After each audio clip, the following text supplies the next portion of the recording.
Hi, and welcome to Sound Off with System One. I'm Tracy McSheffrey, a marketing manager with System One, and usually I am behind the scenes. So today Allie had technical difficulties, so I am in front of the camera. So it was my first time on Sound Off in front of the camera, so I'm happy to be here. I'm your host, and we are today going to talk about why employers ask you about your future career goals, and then give you some tips on how best to answer that. But first, let me tell you a little bit about System One. System One is a leading provider of specialized, highly technical outsourced services and workforce solutions to critical infrastructure, technology, life sciences, and government sectors, putting more than 650 employees and 9,000 contractors to work in the US, Canada, and the UK. So today, I'm excited to introduce, we have a great panel, and we're going to go ahead and give you some insight into what they see as best ways to answer this question in your interviews. So if we can start it out, Kevin, can you go ahead and give us an introduction? And then also they have some hot jobs to share. So tell us a little bit about your hot job as well. Great. Hi, I'm Kevin Bueller. Been with System One for about 2 years. I'm in Kansas City, and I've been in the IT staffing industry for a little over 20 years now. Focusing mostly on IT, do a little bit of engineering staffing as well too, but mostly IT work here in Kansas City. My hot job is a senior IT quality analyst. They're looking for somebody with some QA testing experience for about 5 or 6 years of experience at doing that at least. In a large environment, enterprise environment, they want somebody with a few years of automation experience with tools like Selenium. And this is a contract to hire, 6-month contract to hire. And we've been working with this client for several years now. We're one of their preferred vendors and work very closely with the hiring manager. Great. Well, thanks for sharing that. And for anybody who's interested in that job, please scan our QR code and it can link you to our job portal where you can just put the job ID number 301535 in there and it'll link you right up to the job. So thanks, Kevin. Appreciate that. Welcome. George, if you can go ahead and introduce yourself and then tell us about your hot job, that'd be great. Yeah, thank you, Tracy. Good to be here. My name is George Yankee. I'm a senior business development executive. I've been with System One for 2 years now myself, and I work in the architecture, engineering, construction space. Have about 17 years of experience in that field. My hot job today is a senior electrical designer, studio manager in the Orlando area. Great firm, great culture, offers bonuses, very laid back, very family oriented, work on very exciting projects, and they're looking for someone who's not just good at their job, but is passionate about what they do. Thank you, guys. Great. Well, thanks for sharing that. Again, if you are interested in this position specifically, you can go ahead and scan the QR code and just put in job ID number 277691. It'll lead you to our career portal. So if there are any other jobs that you might be looking for or not sure about, go ahead and check out our career portal. We have a lot of opportunities available.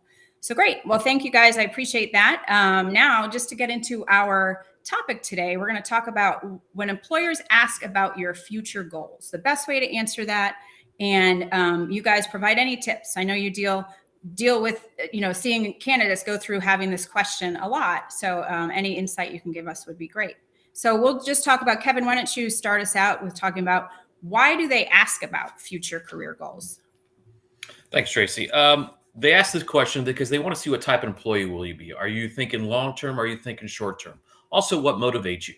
Or where do you want to be in 3, 4, 5, 6, 7 years? Do you want to be in a leadership position, or do you want to be in a senior level position for what you're applying for? And are you looking for some type of educational advancement as well too? So they just want to see if you're going to be a short-term employee or a long-term employee, and also what motivates you.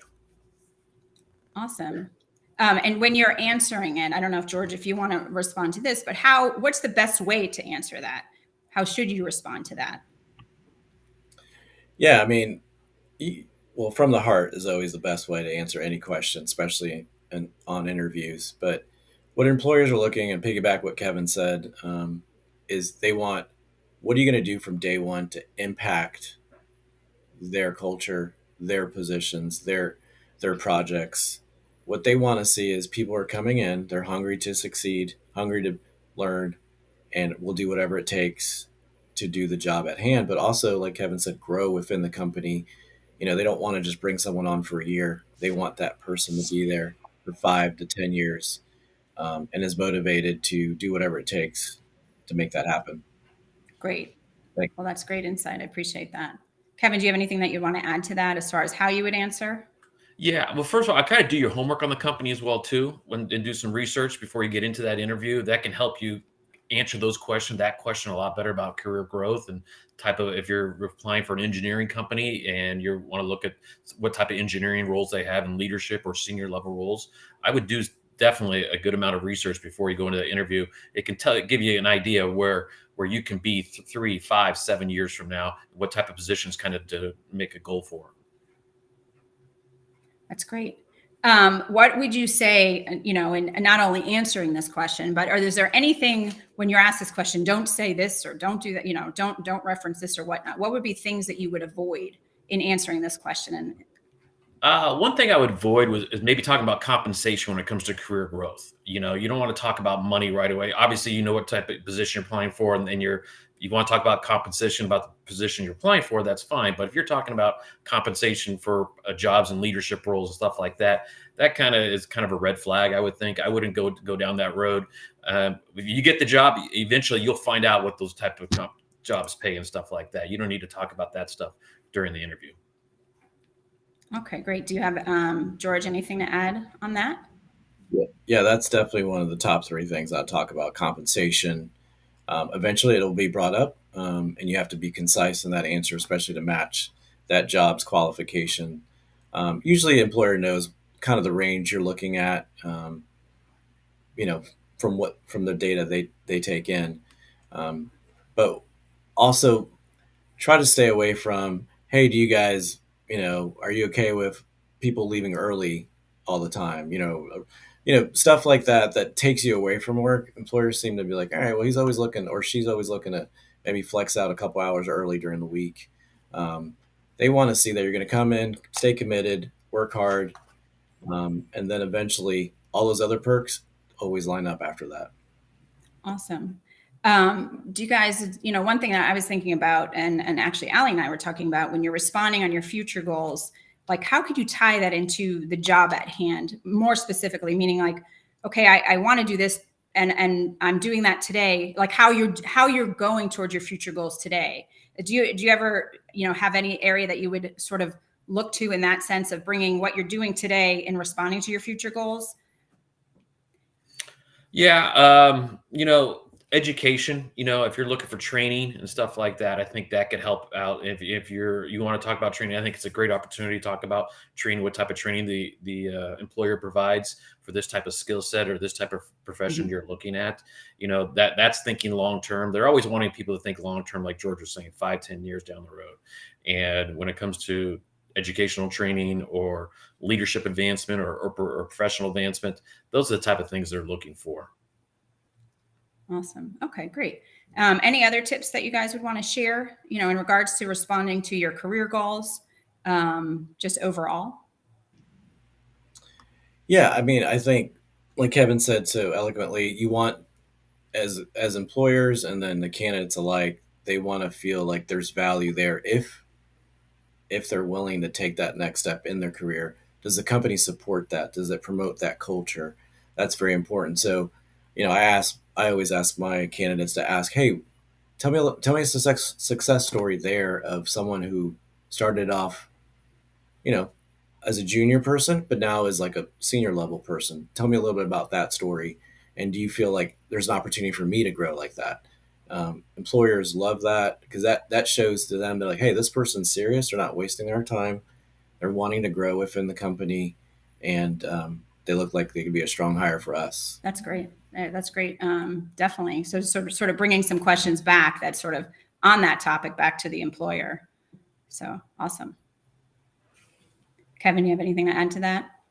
Yeah, I mean, just to piggyback off what George was saying, it's good to, like I said, go back to doing research, but maybe find something in common there. You can obviously use LinkedIn quite a bit for your research tools, and you're bound to find something in common with somebody at that employer or that company, and talk and see where they progress through their time frame. They've been there 5 or 10 years, and you want to kind of follow that same type of timeline or that same type of advancement. like I said, go back and do some research. You can obviously look on their website, look through LinkedIn, any type of searches on the internet and stuff like that. But all those type of things help out quite a bit. Oh, absolutely. I think those are great tips, especially using LinkedIn to sort of get a sense of where, you're hiring, who you're meeting with for the interview, as far as what's their path been. And George, like you said, tell me an example of it. Really, really good tips. So we appreciate that. So if you guys have anything else that you want to add to this area, or anything just in general in interviewing that you'd like to share, that would be great. I'll just go around one more time. And if not, then we're good. But you're good? Okay. Come join System One, and we'll help you find your next career position. Awesome. Well, thank you. It's been a pleasure being here today in front of the screen, as opposed to behind the screen. So I appreciate it. That is all the time we have today, and we appreciate George and Kevin for you guys providing insight into us. We are this summer. Actually, this is the first of our Fridays for our summer series, where we're doing System One Sound Off every other Friday. So please join us next Friday. We'll be at 2 p.m. or not next Friday, sorry, 2 weeks from now. Sorry, I just said that 2 weeks from now, on Friday at 2 p.m. And we look forward to seeing you again. And if you have any questions that you want to, connect with our team, and they will answer your questions. And we appreciate it. Thanks. Have a good one. Thank you, guys. Thank you.